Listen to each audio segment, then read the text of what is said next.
Hello and welcome. This is Sahara playing Pillars of Eternity, the White March, and we are in Dyrford village looking for a rune. So we need to talk to people. We wander around here.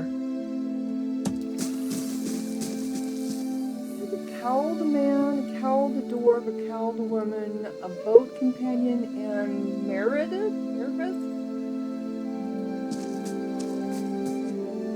Us, we're just minding our own business, okay? We're going our heels until Meredith says the job's done. No problem.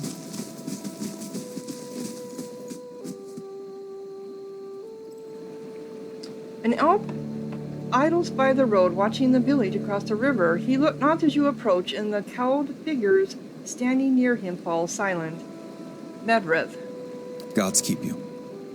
So divines pay positive. Greetings, friend. A slow smile forms as he eyes you. I've heard of you. Word has it you've been busy in Defiance Bay. He draws closer. I'm busy too, and eager to finish my business and get back to the city. Sounds like we're both too busy to stand around chatting then. What business is that? Haven't you heard?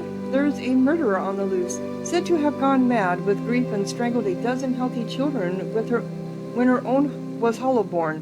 He nods at the figures with him. We've come all the way from Defiance Bay to bring her to justice. Okay. So why are you standing around here? He nods across the river. She's hiding out in the village. We'd go in after her ourselves, but the problem is she knows our faces. There's no telling what she'd do if she saw us coming. And we'd like to avoid any further unnecessary bloodshed. He leans closer. Her name's Nyfre. She's an Orlan. We want to get her out of town so that we can deal with her cleanly. She knows we're looking for her, but if someone were to convince her that it's safe to leave... if she's a mass murderer, why didn't the Duke send the Crucible Knights after her? A look of distaste flickers across his face. It's quick, but you catch it. The powers that be want to keep things quiet, for obvious reasons. Better not to cause a fuss, and certainly better not to startle her into doing something drastic. I could draw her out. He nods. She won't know you. It'll be simple. Okay. So, what did Nyfre do exactly? She is responsible for the murder of all those babies in Defiance Bay, remember? Terrible thing, but we'll make her pay all right. How do you do? Okay.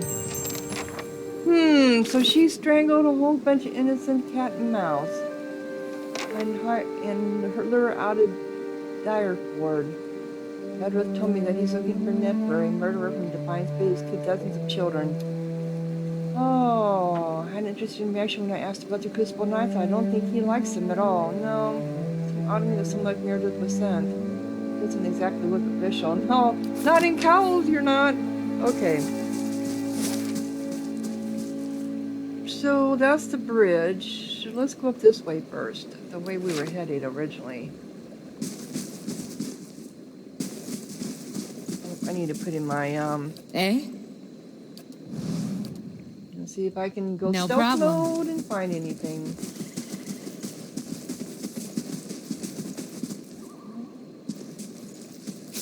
Weeds.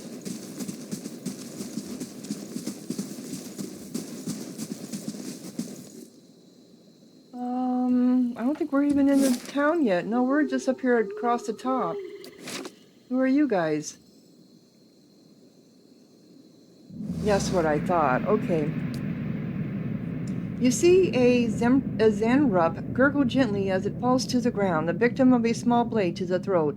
A tall man in dark armor wipes the blade clean on his cloak before padding onwards towards the next guard. Another flash, and the second Zanrup is down, and the next, and the next. Finally, a scout spots him and raises a shout. Between one step and the other, the man smoothly deposits the knife in his boot and draws two long swords, decapitating the closest Zanrup in the process. He makes no sound, but the sleek whistle of the blade as they pass through monster after monster before one lodges in the skull of one particularly hard-headed specimen. Unable to break it free, he discards his other sword and reaches for his spell book. A cone of flames erupts from his hand, boiling the skin from 3 agonized Zenrups nearby and causing the remaining to scatter. The earth shakes and spikes of rock begin to pierce the surface as a nearby Zenrup high priest attacks, a moment too late, as the bespelled man moves unnaturally quickly from ground to ground, attacking the remaining Zenrups with sword and spell. Sweat burns his eyes as he conjures an enormous ball of fire, sending it screaming through the air towards the high priest and her remaining followers. Nothing but charred corpses remain after it passes. He falls to his knees, panting, almost 40 Zandrips fallen around him. Just as he moves to get off the ground, begins to shake once more. Twice, 3 times, huge footsteps, and then he dives behind a rock spike, a returning volley of fire singeing his cloak. The Drake has noticed him. Oh, so Drakes. Was that the Searing Falls, maybe? Because that's where we ran across the Zanrups and the Drakes. You see a fallen log lying on the moss-covered ground. The surrounding woods are quiet, everything calm and undisturbed. A small bird lands on one end of the log, warming itself in the sun. This man emerges from the trees, moving quickly but not quite running. He places each foot with a deliberate precision, making almost no noise. He jumps, landing on the log, and runs along its length. Only when he reaches the end does the bird take flight, startled as if it didn't realize he was there. He jumps down from the log, landing next to a tree with a small branch jutting out from it just above waist level. He grabs the branch and pulls himself forward, giving him a short-lived burst of speed. He is coming to the edge of the forest, and buildings can now be seen through the trees. Sounds of life make their way through the air and to his ears. He leans forward, running to push his way through the tree line and onto the road beyond. He pulls himself up short and looks around, breathing heavily from the exertion. He doesn't seem to find what he's looking for and takes a place leaning on a nearby building. Several minutes pass and he smiles, pushing himself off the wall and walking out to meet a figure running up the road, breathing heavily and shaking his head. He informs the figure that he's going to have to try harder if there's any chance of beating him. He puts an arm around the other man's shoulder, reminds him that there was an ale at stake, and says it's about time to pay up. Oh, so they were having some kind of competition, it sounds like. You see this woman lounging on a large divan. She takes dates from an ornate glass bowl and stuffs them absent-mindedly into her mouth while she stares out the window. She is unkempt, half-dressed, and occasionally yawns, seeming bored with her surroundings. Her room shares the same unkempt look, as if it hasn't been cleaned in weeks. A layer of dust covers everything. Clothes and partially eaten food litter the floor, and the furniture is in need of upkeep and repair. A knock comes from the door to her chamber, and she lets out a quiet grunt, ignoring it. She grabs another handful of dates and starts throwing them into the air one at a time, attempting to catch them in her mouth. She frequently misses, the dates bouncing to the floor, forming a makeshift ring around the divan. The knock comes again, and she jumps, missing yet another date, which hits her on the forehead before rolling away. She grunts and looks at the door, exhaling sharply through her nose. A muffled and distant yell comes from somewhere outside the room. She rolls over on her side, facing away from the door, and pulls a pillow over her head, trying to drown out the noise. She lies there for several minutes, eyes slowly closing as she slips into sleep. The door opens and someone enters the room, hesitantly making his way over the floor to stand by the divan. He reluctantly reaches out and touches her shoulder, shaking it gently. The pillow falls away from her head, and she turns to the man, a confrontational look on her face. "Mistress," he says, kneeling before her, "we need your help." The woman sighs heavily, rolling her eyes, and starts to stand. She grabs one last handful of dates and walks from the room, chewing noisily. So she's depressed, it seems like. Depression.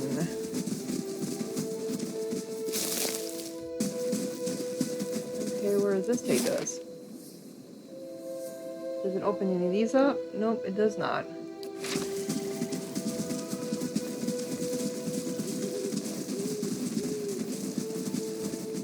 Oh. Oh, I didn't realize there was a house there. Can we even go in it? I guess we can.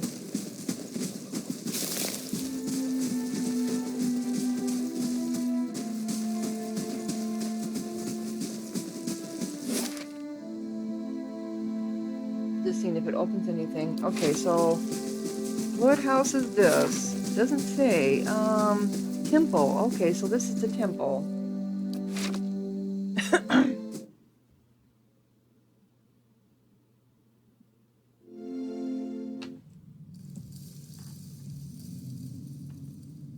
Quickly and quietly. So we got Harbinger Bodemar, Beedmar, and Selby. Out with you! I already told you what... I'm sorry. I thought you were one of those ruffians. The old man turns as you enter. His face is covered in bruises and his lower lip is swollen. Oh, okay. Eater grunts in disgust. These times we live in. How may I help you? So what happened to you? I never saw their faces. Strange hooded men asking about those ruins. Cleoban Relag. Most of the brigands who come through here asking about the ruins are looking for a few ancient trinkets. But these people knew the name, and they were in a hurry. You know where we're supposed to go? They wanted to know where Cleoban Relag was. I tried to keep it from them, but I couldn't hold out forever. So they beat you. I don't know what they were up to, but it can't be good. No, I agree. Elop looks at you frowning. That does sound like the leaden key, doesn't it? Mm-hmm. Is there something else I can help you with? Can you tell me where to find the ruins? The Glanfathan tribe that guards the ruins will kill anyone who trespasses there. And they'll retaliate against us, too, if history is any indication. We've had too many fortune seekers stir up trouble of late. If I'm to tell you, I'll need to know your reason for wanting to go. Well, a dangerous plot is unfolding there. I've got to stop it. Trust me, you're better off not knowing. You'll tell me because I'll give you and your assistant another beating. No. Yeah, let's be honest. A dangerous plot is unfolding there. I've got to stop it. If that's the case, then we may already have trouble headed our way. I'll have to take you at your word. You'll find Cleoban Relag here. Whatever trouble you find there, please end it quietly and try to stay out of the ruins. Tell me more about Dyrford. Folk here tend to keep to themselves, as they do in most towns as deep in the Dyrwood. They're suspicious of travelers, but with all the brigands and refugees moving through the area, who can blame them? This is a temple of Varath. What can you tell me about Varath? Varath is the most universal of all the gods. It oversees portal and cycles of all kinds, even life and death itself. Under Varath, an ending is merely a passage to another beginning, which is what life and death is all about. Varath has many representations across time and across cultures. Around the Dyrwood, you'll commonly see it depicted as the Pallid Knight or the Usher. The Glapinians, however, know it as Biwinia, Enkia, and Enkia, Biwina. So tell me about the Pallid Knight. She's one of the youngest manifestations of Varath, but a familiar one nonetheless. Stories describe her as a gaunt knight in black armor with black eyes, black hair, and milk-pale skin. She demands an impossible toll from travelers who have tarried too long on her lord's road.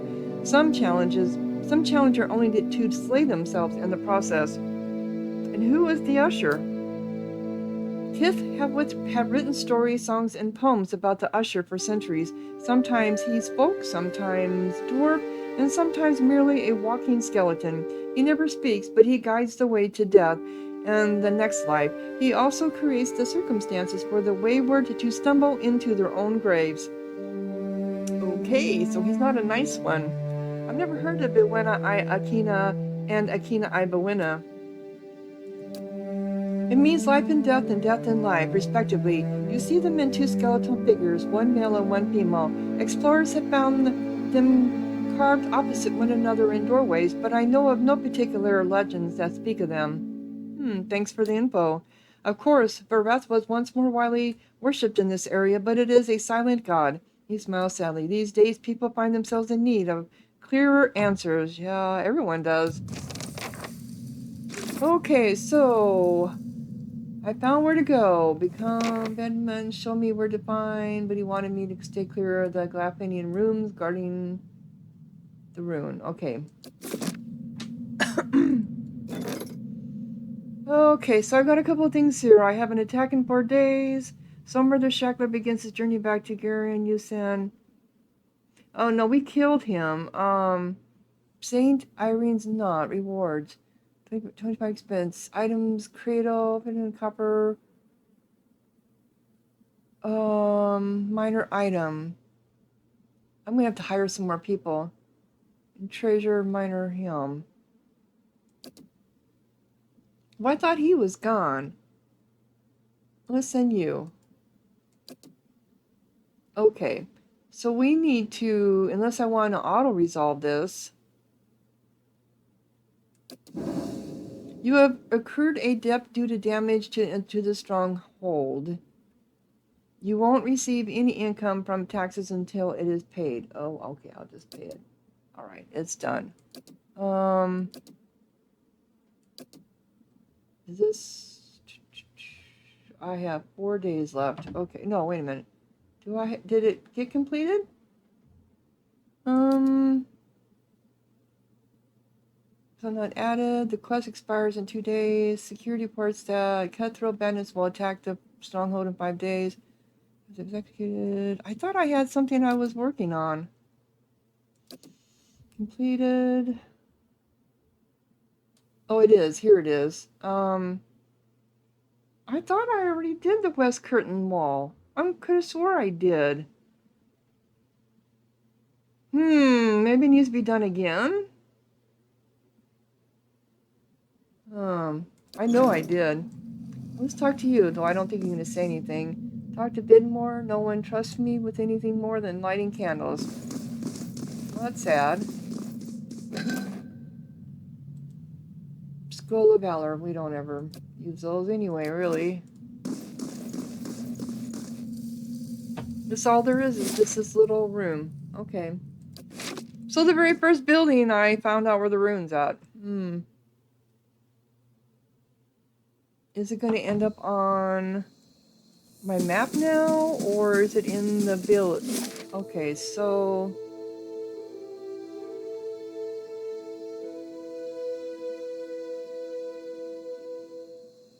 Woodland Plains, that's something new, isn't it? I can't remember. Syrian Falls, Woodland Plains. No, I think we have been there. Well, he told me where the ruins are, but I don't, unless they're in the town.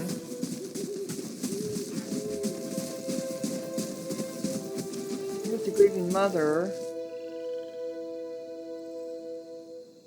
Trigger Cemetery. Alright, we just have to go around. These will open up stuff. Let me see here. Did it open up anything? No, it did not. Or is it this?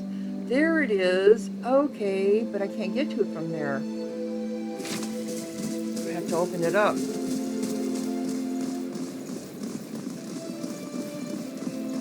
Greetings. House Harmongard. Finds you positive. The guard sighs with relief at the look of you as he looks at you. What are the odds? Stuck in this backwater only to meet the famed champion of Defiance Bay. Barat's will brings mercy today, indeed. His demeanor grows serious. Perhaps you could help. I don't suppose you saw a young elven noblewoman on the road. I'm stuck in this wretched place with the rest of my unit until we find her. So are you looking for her too? Who is she? Lady Alis, he bites his lip. She's the daughter of Lord Nestor Harmond, and she's gone missing, he sighs. Perhaps you could go speak with Lord Harmond at the inn. He'll be grateful for the assistance, and it could be the villagers will open up to you more than they have to us. Blood legacy. Lady Era's heritage that disappeared in Quiet Town. Okay. We know more about the disappearance. But is it the same person? Light, flame, and sound. We'll keep to ourselves. I remember the last time we had healthy birds in this village. I know everyone's saying the same thing, guy.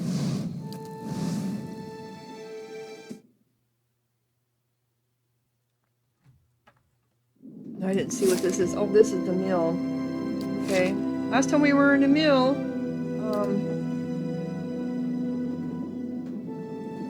they had a fight.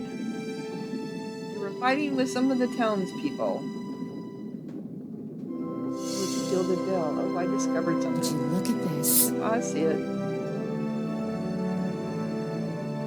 Come on. The mill slowly grinds away at a trough of grain. I don't need it because I have... Well, that's just grain. Which it makes sense it would be, doesn't it? And that is... Oh, I didn't want it to go to him. Maybe it didn't go to him.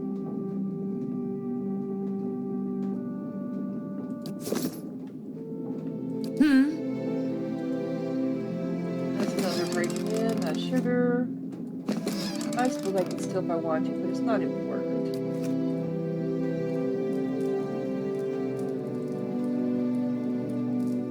Have you been to Defiance Bay? I heard there's no hollowborn there. There it is.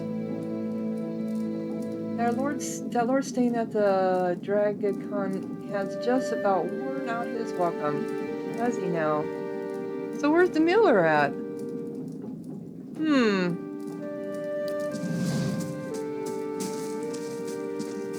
That seems strange.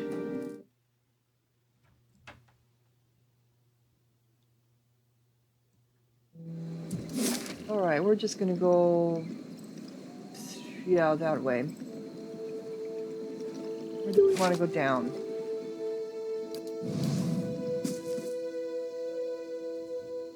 You know, we can pick up stuff, maybe?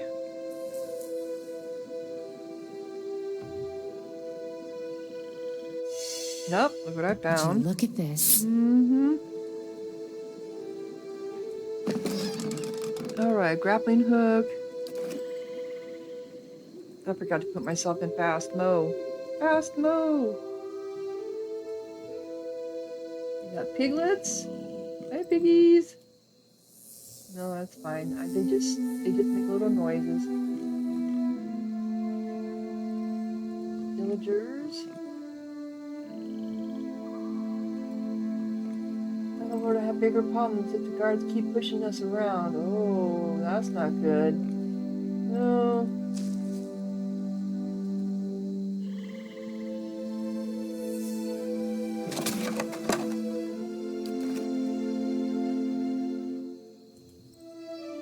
She was caught stealing. Sorry. Didn't do a good job, did you, girl? That's because I wasn't being careful.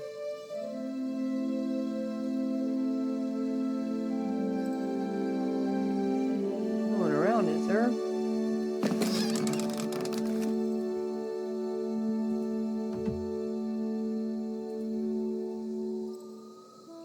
Alright, does this open up the ruins? No, it doesn't. But it does open up Dyrford Crossing, which then probably takes us over to the... Yep, because that wasn't there before. So we did open that up. I think that's something for me to... Yep, it is.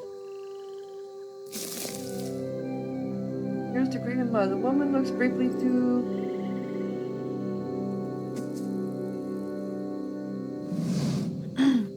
This middle-aged peasant woman is dressed in a brown leather cloth draped down to her knees.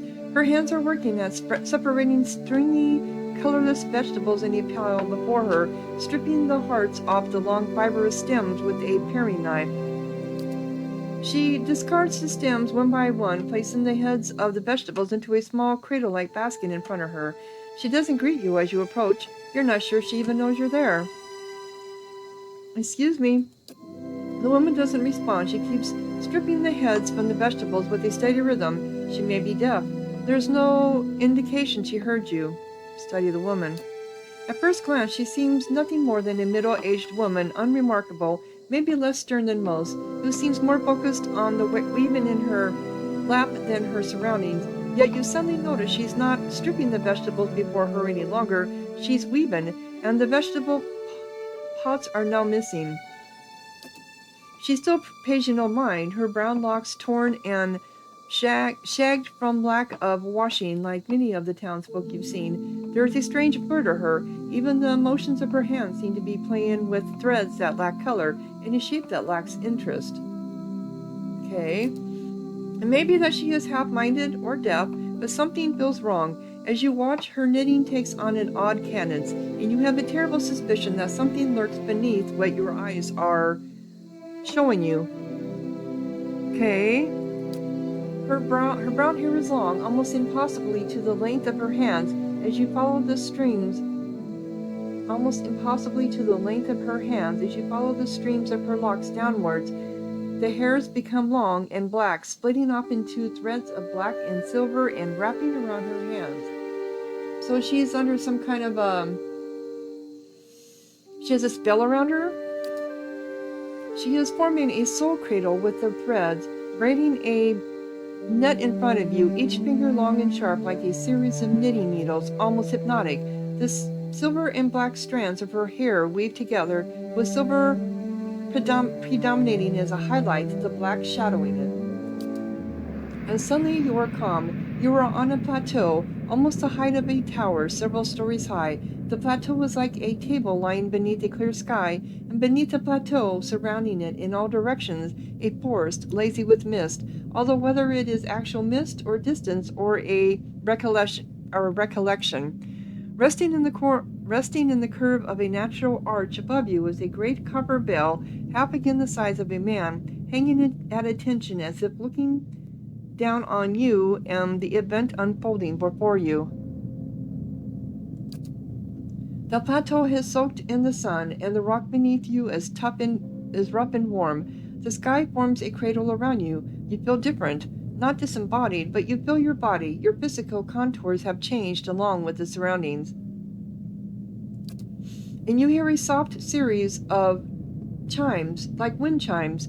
At the sound, the scene gains color and texture, as if the sound is beckoning you gently forth, filling your senses and thoughts, like mist rolling softly into a sealed chamber, and the chimes coax you deeper into the memory, and you're certain it is a memory, a warm one. You are on the stone of the plateau, your knees on the warm texture of the ground, silver, white, shimmering, like Adra.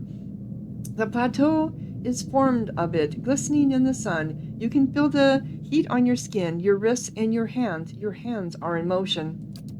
Weaving, not thread, but tenderly moving along the first movements of Barrett's wheel. Your hands are wet. Your hands are upon the flesh of a newborn child, and you can feel the crowning of a tiny head turning in your grip, its head slick wet from the womb. The hands you are inhabiting have done this many times, and they are practiced and competent. You can feel distant pains in your own head as the head emerges, a stream of fluid from the womb helping the newborn slide forth, and a woman's labored breathing crying out. Focus on the child, the movement of your hands. So she's a midwife. As your hands move, you hear the sound of chimes, clear, cutting through the haze of memory. You cannot see where they are coming from, but they are close, and they are meant as a comfort, or of that you are certain. And coaxed by your hands, every movement causing the chimes to sound again, almost eagerly the child comes forth, and as it does, your hands are in motion, weaving, moving along the length of a soft, wet rope. No, an umbilical cord from the legs of the naked woman before you. You are holding a small child, still wet from the womb, before you. The child cries out, his cry full of life, full of soul, the ringing of chimes echoing in its thoughts, filling it with its welcome. The soul is blurred at the edges, as if you are viewing a soul from within a soul, but it is there, it is alive. The woman before you is weeping, and at her first cry her hands reach out for it. Surrender the child. You surrender the child to her, something you have done many times before, and as your hands move, the chimes echo the movement, and you realize the chimes are hanging from cords on your wrists, and where once they echoed in the memory, they are now echoing in the child's mind as well. So she had bells on her wrists, okay. The chimes are intended to welcome the child, to be its first gentle greeting into the world, a soothing sound guided by the tender motions of your wrists. You are helping to weave its thoughts, its perceptions, and the experience. The experience. The woman laughs with a ragged joy, lapping from a parched throat. Her emotions seem soothed, but the physical demands of labor have left her exhausted.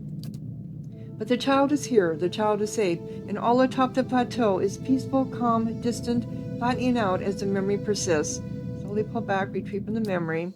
With effort, the scene bleeds of color, and your mind becomes your own again. There is no pole, no anchor, yet the sound of the chimes remains as they existed in the memory. They sound here as well, and they are hanging from woven braids on the wrists of the woman before you. Even as your head is spinning from the touch of her mind, the sound of the chimes on her wrists is sharp and clear, as if coaxing you back to the real world. So yeah, she was a midwife. The woman still sits before you, but she is nothing like what you first saw. She is wearing black, shredded garments that drape over her form like streamers. Her hair is streaks of black and run through with silver. Her age is almost impossible to tell. She simply feels old, like a crumbled watchtower. As she lifts her head to face you, you see that her hair is draped across the front of her face like a veil. What you first saw of her was a mental glamour of some sort, that's what I thought. Unconscious, and you realize what you see is not what the world sees, and you are perhaps the first to see her true self. Still, you don't sense a threat in the realization. If anything, you feel a sense of relief from the figure. You can hear her thoughts, and she is glad to at last be seen. So she's been hiding all this time.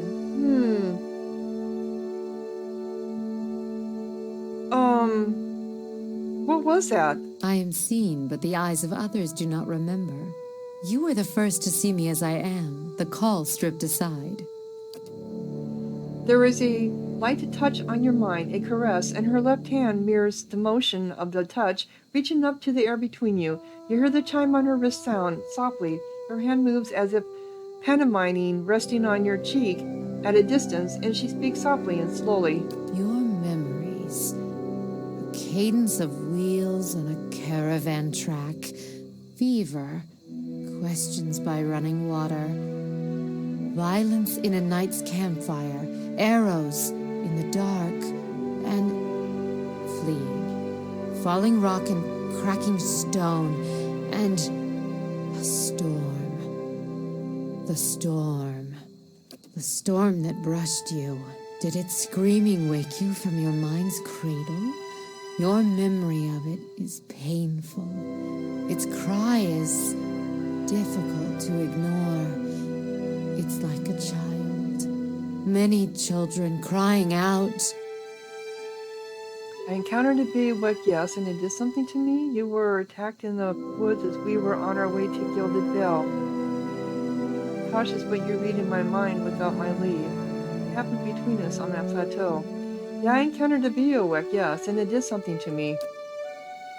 Her hand withdraws shyly, the chime sounding softly once again. The woman stands, uncertainly, as if she has been sitting for some time, or is too weak to bear her own weight. You notice her cheekbones are tight, her face gaunt, yet while her stance is weak, she seems determined to stand before you. You are able to see me. It is almost a question. You suddenly realize she doesn't seem to know what you saw when you looked at her, the image on the plateau, yet the image was so clear, so sharp, you're surprised she didn't feel you there. To see me is a rare gift, a watcher's gift.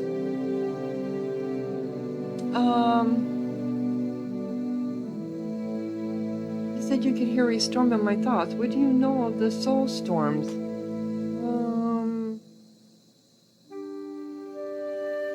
can I ask all these questions? I've never been able to do that with a living person, except with you. So many questions, thoughts, whirling like storm winds. That storm still roars through you, deep beneath your thoughts, yet muted and secret, like an underground river. I cannot tell if it is carving new channels or eroding what keeps your true strength buried.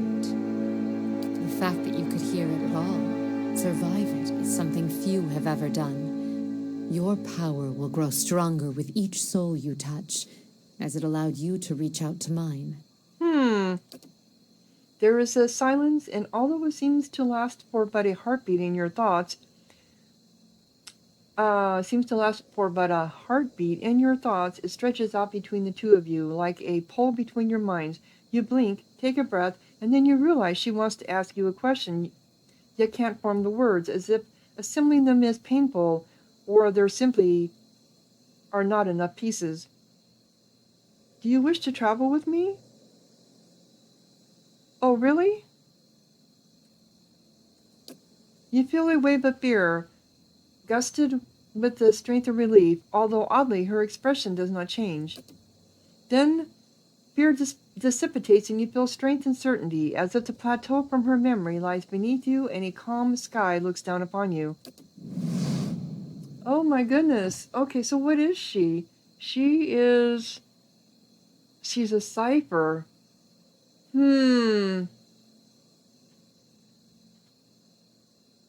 Safe travels. Let's bring her with us, see what we can do. I've never had a cipher.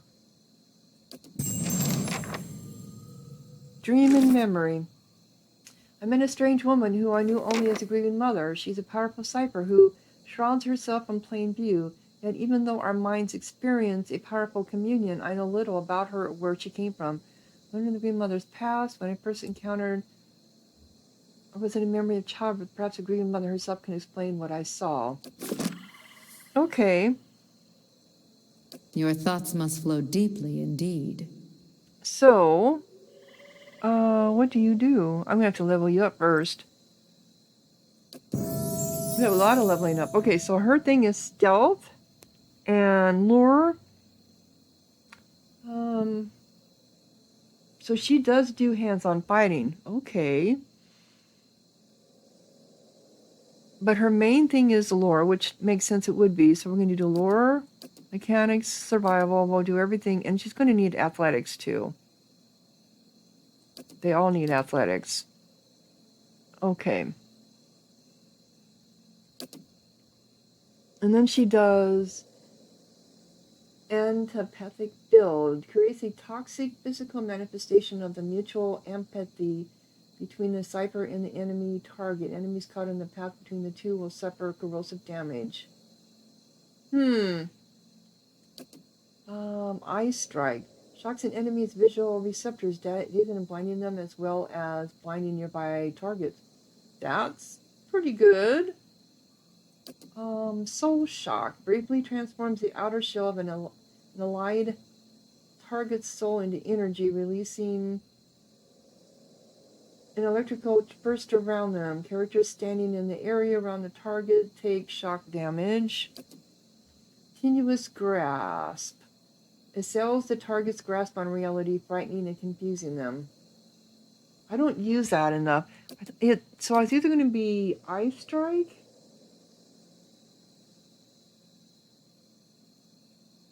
or I think I'll do Soul Shock. Okay, so we can do Biting Whip. Let's see if any of these are passive. This is a modifies Soul Whip. I'm sorry, Biting Whip. Cypress Soul Whip bites deeper, gaining bonus to damage, and it's passive. Psychic Backlash. This is also a passive. Grants Psychic Backlash. Evokes a retaliatory strike, stunning an enemy whenever they target the Cypher's will defense. Draining Whip enhances the draining power of the Cyber Soul Whip, generating modified Soul Whip. Greatest Spores. The Cypher has an increased maximum focus, grants greater focus. Okay, that's the same thing. They all have sneak attack. I think we need to do the passive one, greater focus. Let's do that. We know she's going to be leveling up more. Okay. Does she need mechanics? She needs probably going to need lore. We know she needs lore.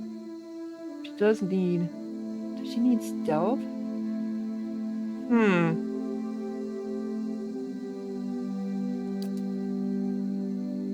Definitely survival. Next one we'll go into athletics.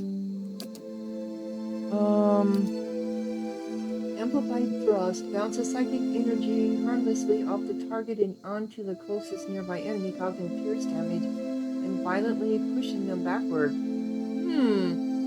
That looks good. Mental binding overwhelms the target's mental ability to communicate with its own body, paralyzing it and causing its soul to emit a shockwave that can leave nearby enemies stuck. Mind blades. Ooh, co-ops the target's essence, generating a slashing blade of force that attacks them from before leaping to up to 5 additional targets.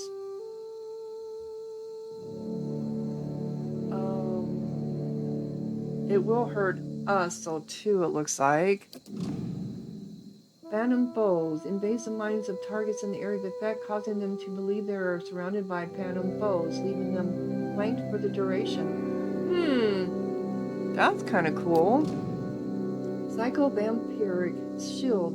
The cipher uses the target's strength of mind against it, stealing portions of its resolve in order to better deflect incoming attacks. Recall agony causes the target to relive the psychic trauma and injury moments after receiving and experiencing the damage all over again. These are interesting. I like the amplified thrust, except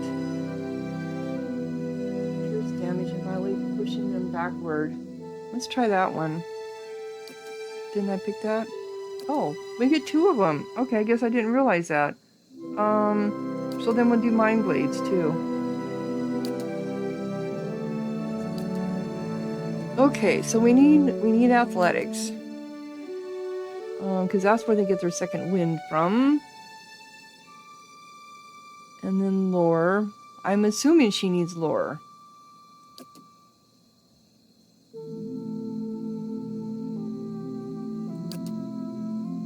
Mental binding. Stuck. Phantom foes. Fades the minds of resolve or recall agony. Experiencing damage all over again. That's kind of interesting. I might try that. And then, alright, so we got biting whip.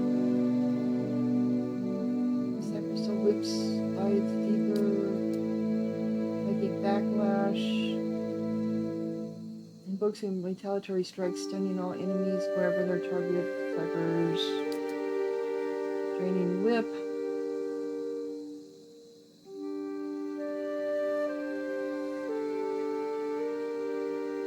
I think we'll go with that one.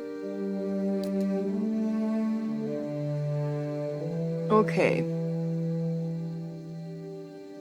So she was kind of very much rounded when she came into being here. She had something in everything except for athletics. I don't think she needs mechanics. So mechanics is for disarm, difficulty traps, pick, difficulty locks. We don't need that. So we're just going to focus on lore, athletics, stealth. She doesn't even really need stealth. Oh. So she does need stealth.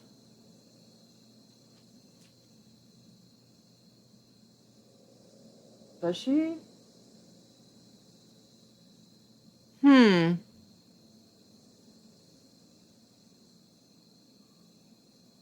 Midwife equals 5.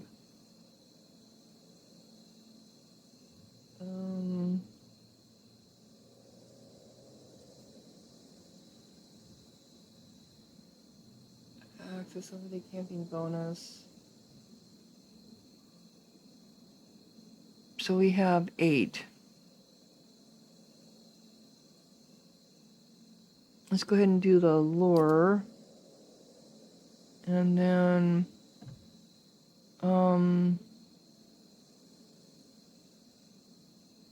survival or stealth? Seems like she needs the stealth. Okay. Intro psychic echo.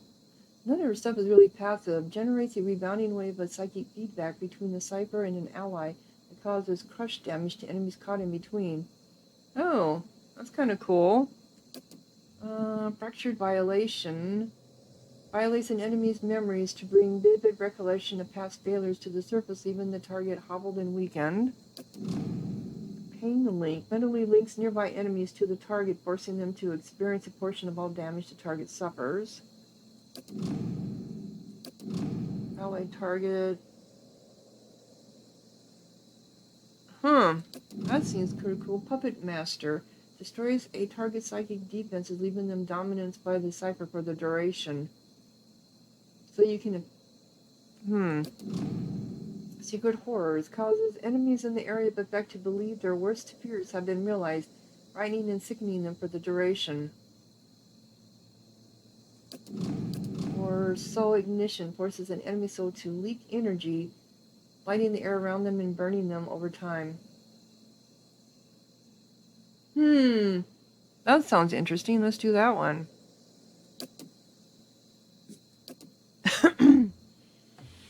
Alright, now we have 7.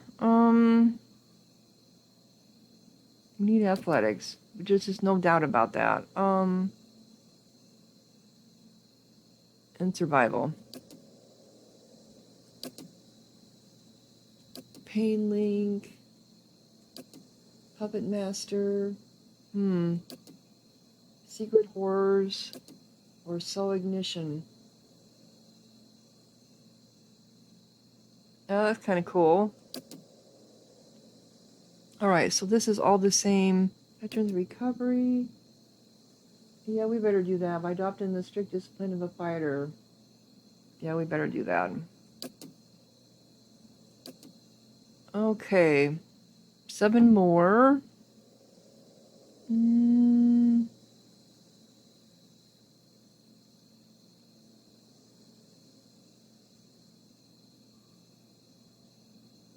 Let's just put it into lore for now.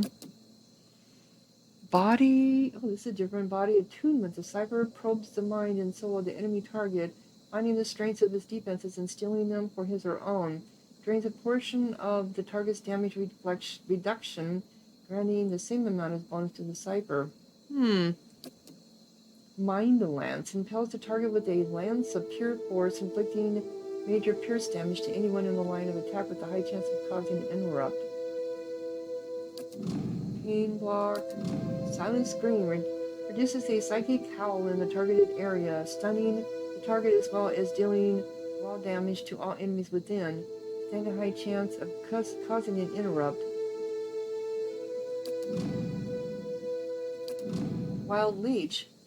Latches onto some characteristic of the target psyche and drains it, gaining the same amount as a bonus to the Cypher. Affects a random attribute.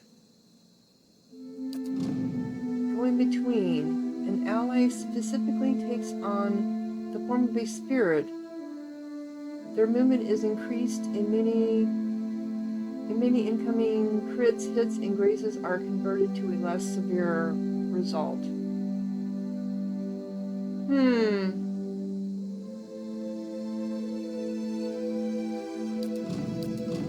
What do I want? Mind Lance?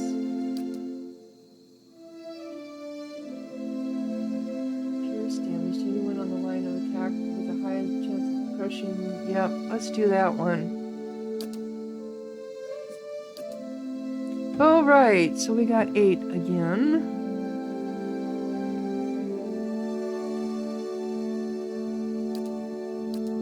Alright. Pain Block, Silent Scream, Wild Leech.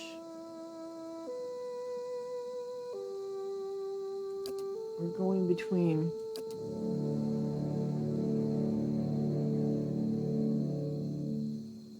Ally with a mental block on his or her pain, granting a bonus to their damage reduction and regenerating. Yeah, okay, playing. That's for allies. Okay. Mayhem's summon. Right, mimics the charmer's ability to summon skeletons, though it cannot be useful until some time has passed in combat and cannot be used frequently. Runner's wounding shot. Ranger, she's not a ranger. Missiles. Lender's frenzy. Channels power similar to a barbarian's. Tremendous rage. This is suffering. Talent focus. The character's intense beliefs have manifested as an aura with properties similar to a paladin. That's a model. You can keep it going all the time. I think we'll do that. We're done. Okay. So what does that mean? She's got 35 focus. Alrighty. She is going to be probably here. What do you have? You have padded armor. You have a fine dagger, and you have a fine crossbow. So, I'm gonna have to get you something better. Do I have any kind of...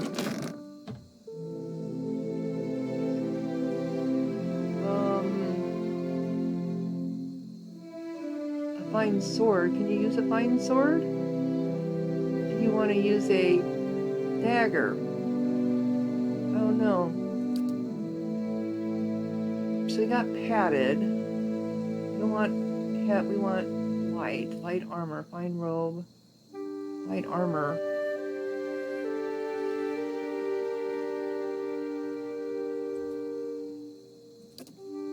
Hers gives her recovery speed, fine, more enchantment. No.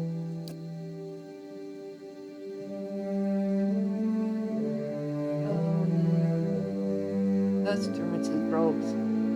Heavy armor, medium armor, light armor.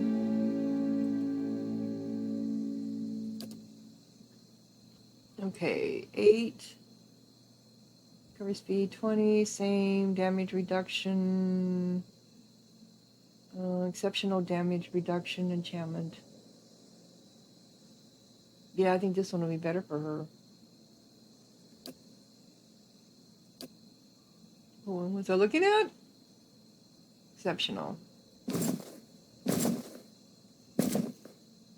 Okay, any cloaks? I give you a helm if you want one. It doesn't really matter, I don't think. Oh, this one is Will. She does focus. Let's give her the minor. Let's give you this one. Yeah, if they did anything, I would. How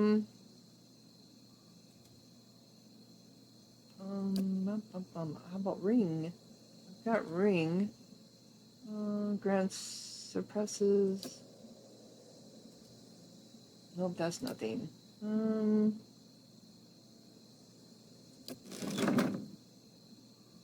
Okay. So this is going to be one of those kind of ones where we're going to be doing a lot of talking because we need to speak to her when we come back. Yeah, it's been over 50 minutes. So when we come back, we will talk to our new party member, see what she's up to. Oh, and she chimes when she talks, or when I click on her.